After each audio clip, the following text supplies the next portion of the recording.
Jika Anda nonton film ini, saya punya pesan sederhana. Satu, tolong jadikan film ini sebagai landasan untuk Anda melakukan penghukuman. Kami berdelapan, saya nomor 5 yang dikenal di masyarakat. Kakak saya Arifin Zainur itu nomor 2. Pertanyaan saya agak sedikit berbelok gitu, terkait aturan untuk pemilihan presiden ini dari aturan ya mungkin dari KPU, dari pemerintah gitu. Menurut Mas Embi, aturannya ini apa udah benar atau mungkin ada yang perlu dibenarkan atau bagaimana, Mas? Saya masih penasaran juga, sangat ingin tahu bagaimana pendapat Mas Embi soal cawe-cawe yang kemarin-kemarin itu kan pengerahan kepala desa dikerahkan semua ke Jakarta, terus aparat TNI Polri dikerahkan untuk ini di masyarakat kayak gitu. Bahkan sekarang ini ganti Pak Lurah kita pun juga mulai turun tangan gitu loh. Itu kepanikan yang seperti apa kok? Kira-kira apakah memang ini gejala? Bicara soal paku perubahan di bilik suara, mungkinkah nanti akan ada kecurangan? Assalamualaikum Lur. Yuk take yuk. 3, 2, 1, go.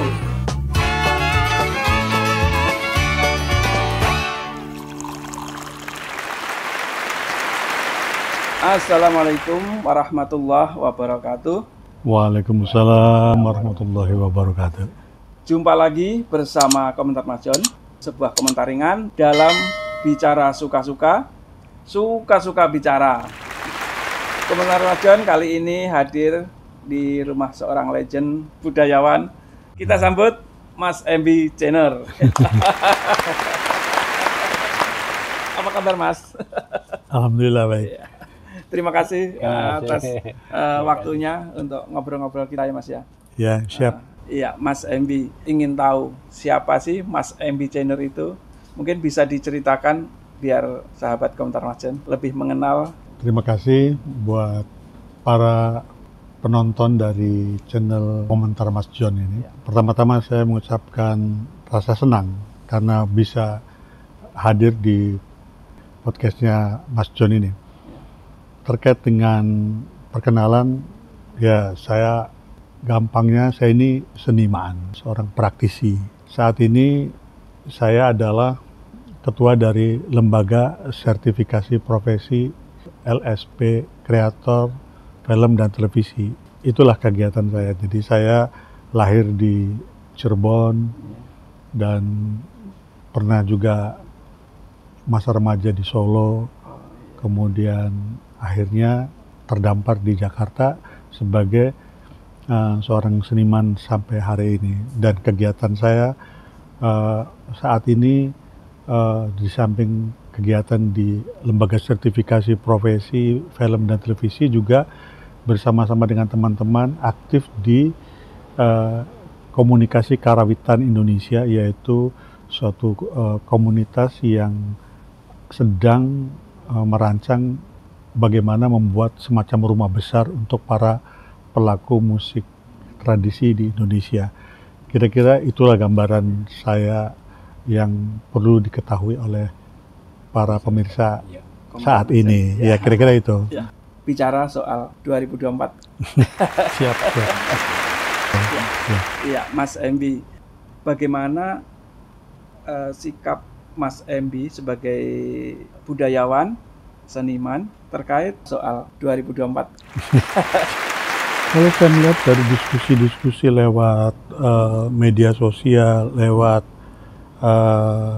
channel-channel yang ada di YouTube itu, nampaknya terjadi hal yang serius juga terkait dengan persoalan aturan main dan sebagainya gitu.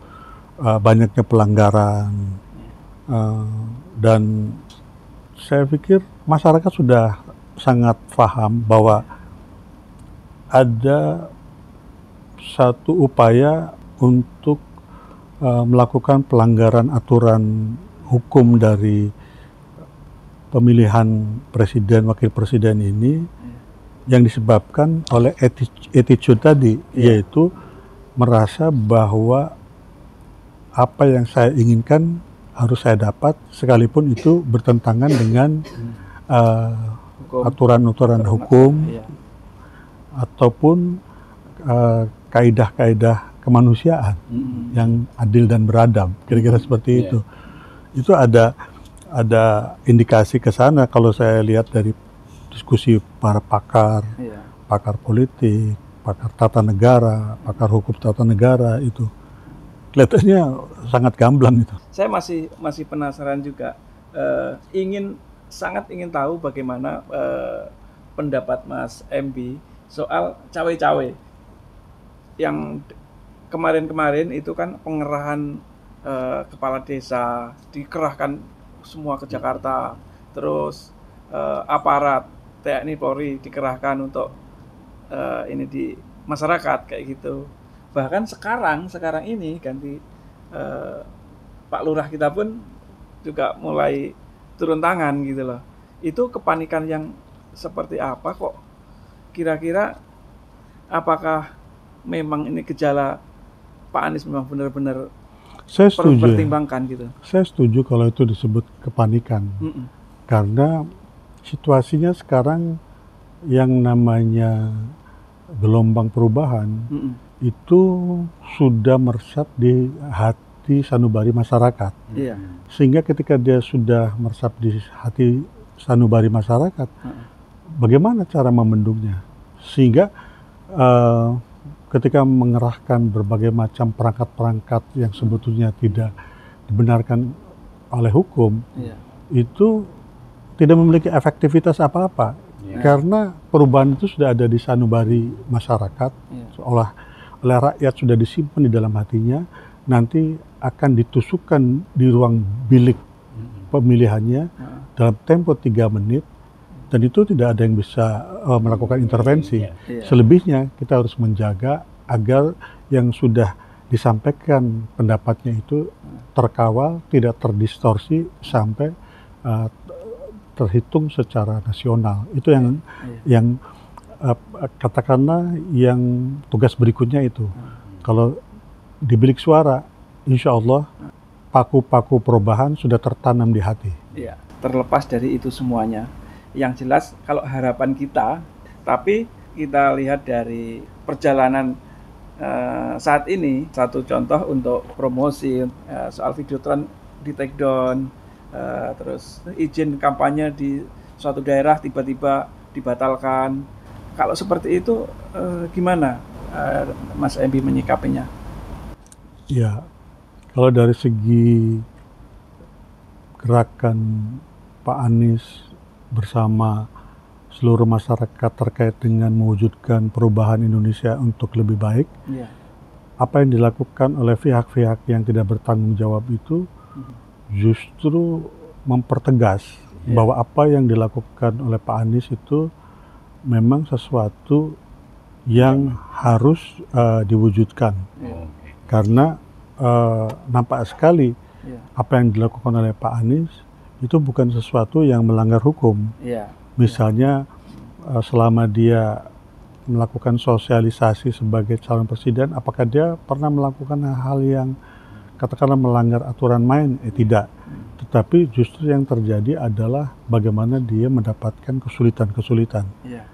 Artinya memang di satu sisi kita merasa prihatin dan susah karena adanya rongrongan-rongrongan seperti itu, tetapi ada hikmah yang lain yang akhirnya dibaca oleh masyarakat secara luas, bahwa yang namanya di dalam cerita-cerita yang kita pahamin dalam cerita-cerita yang agung, pasti yang mendapatkan rintangan itu tokoh baik. Iya, kalau gitu. Ya itu, jadi kita berdoa aja sehingga paku perubahan yang sudah ada di hati masyarakat itu terkawal sampai ke bilik suara. Setelah di bilik suara itu juga terkawal sampai kepada penghitungan secara nasional. Nah, dari situlah kita akan menghargai apapun hasilnya. karena memang tugas manusia adalah proses, sedangkan hasil itu urusan Tuhan. Saya kira itu.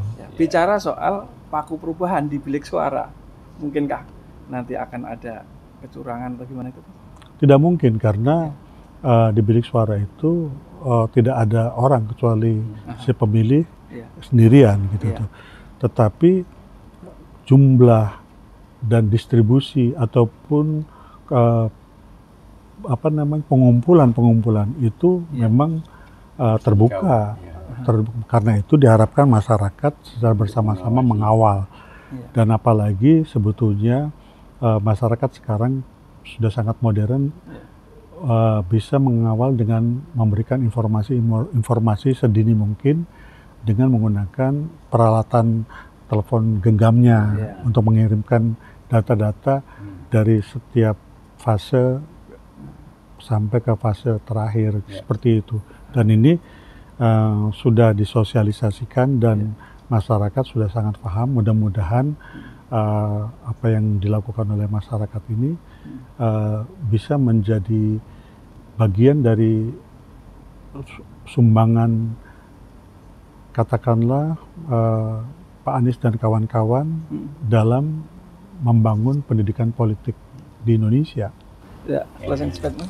Mungkin Mas Embi ada pesan untuk pemirsa Komentar Mas Jan agar nantinya jangan sampai salah memilih pemimpin. Ya, kalau saya tidak akan banyak pesan saya.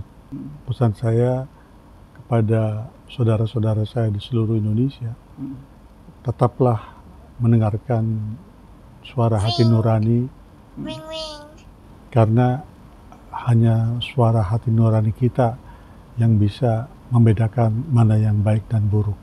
Sedangkan pikiran kita sebagai eksekutor, dia sih bisa disuruh apa saja, tergantung hati nurani kita. Dan mudah-mudahan hati nurani kita semuanya, saudara-saudaraku, adalah hati nurani yang memang mencintai Indonesia untuk berubah menjadi lebih baik. Dengan demikian, dengan mengucapkan bismillah, mari kita capai perubahan Indonesia untuk menjadi lebih baik. Ya, pemirsa Komentar Mas Jan, kalau Mas Embi tadi bicara soal hukum adalah panglima, berbudaya merupakan panglima, pendidikan juga merupakan panglima. Dari Komentar Mas Jan juga, Presiden adalah panglima diplomasi dunia. Karena Indonesia harus kembali hadir di kancah internasional. Saatnya ngopi-ngopi, karena kopi semakin dinikmati, semakin nempel di hati. Sampai jumpa. Assalamualaikum warahmatullahi wabarakatuh. Waalaikumsalam. Terima kasih, Mas.